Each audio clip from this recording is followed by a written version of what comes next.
Hey guys, so I just got a call from one of my friends, the person who is LS swapping that Caprice that I done the 484 with the truck Norris. He got it running last night, so we're fixing to run over there and we'll get to hear how it sounds. It was a few videos ago. We put a truck Norris in it. It's 4.8. We done the springs, push rods, the cam, kind of a detailed video on putting it together. And I'm excited to hear how it's going to sound. I'm not sure if it has exhaust on it or not, but we'll get an idea. I don't know if it's tuned. It may have a bass tune on it or whatever. It's still on stock computer, but we're fixing to run over there so we can hear how it sounds. But I wanted to show this is a 5.3 that I finished up this morning.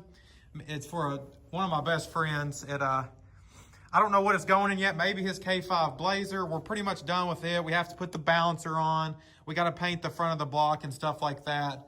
And I got to put the rear cover on once we get it off the engine stand. Now it does have a BTR truck Norris in it. You can see the specs there. That is, as you guys know, that's my favorite cam to run. Absolutely love the cam. Have done a ton of them. I've been wanting to keep a cam card from one, but I always give them to the customer. But it is 212, 220 something. I've been told it's 227. I don't know if that person is actually one of you in the comments. I don't know if you all have inside information or if you've actually measured it or whatnot, but you can see they X out the exhaust duration. But 212, 220 something. It's a wonderful camshaft. They sound awesome on the 107 LSA. And something I've also haven't understood, if you look at your cam card, the LSAs on them, they're all different. Like I've had some 106.5, some 107. I've actually seen some 107.5. There's various differences in LSA, but anyways, we're fixing to jump in the truck and run over, and we'll get a video of firing that Caprice up and hear how it's going to sound.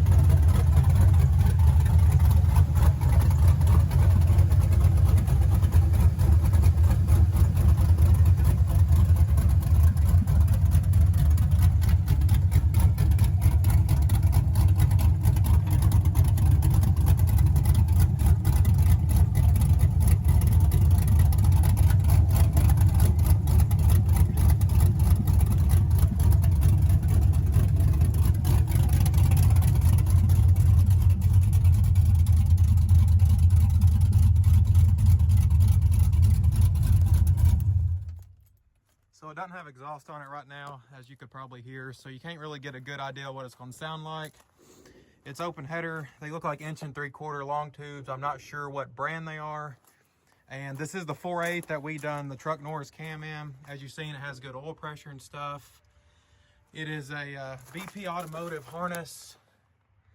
It hadn't been tuned yet, but some pretty neat LSX engine mount, or engine computer mount, ECU mount. Overall, the swap looks really great. I did not do this. One of my friends done it, but it really clean swap, and it is a 89 Caprice, I believe. 4-door, really nice car. It's got a new radiator in it.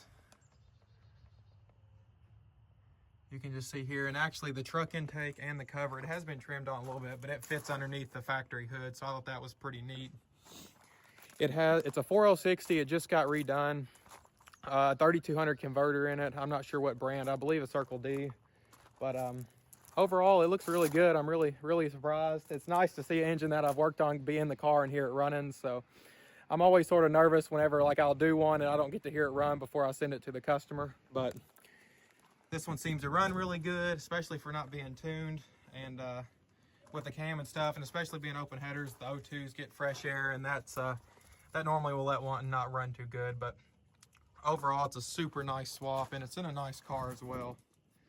It has an intake pump, I believe a Walboro, like a 255 pump in the tank, and probably just like a -6 braided line up to the fuel rail, maybe like a Corvette regulator or something like that to get it down to 60 psi. But I'm super happy I got to hear it run. It like I said, whenever you do one and you don't get to hear it run, it's always in the back of your mind. You know, you always worry about it, but you will have some that you'll have issues with and have to go back and fix. But overall, super nice swap. It is ICT billet, the like the adjustable. I may be able to see a little better on the other side. Engine mount plates, and it uses like the factory. I don't know if you can see here. Uses like the factory clamshell. That way you have a lot of adjustment, and it's also a. It's not a solid mount. It has the rubber inside the clamshell. I've always used, I believe it's BRP Motorsports or BRP Performance or something like that. They have engine mounts that bolt in the factory location and then the bolt on the block, but you run a bolt through it, and it's more of like a solid mount type engine mount. This uses the rubber clamshell like the factory style, so that way, and like Brandon was just explaining to me, you can adjust the engine forward and back and leave your factory drive shaft length and everything like that. So that saves money. It's pretty interesting how they've done that. But this will probably be the final video on this car. It is going to have different wheels on it.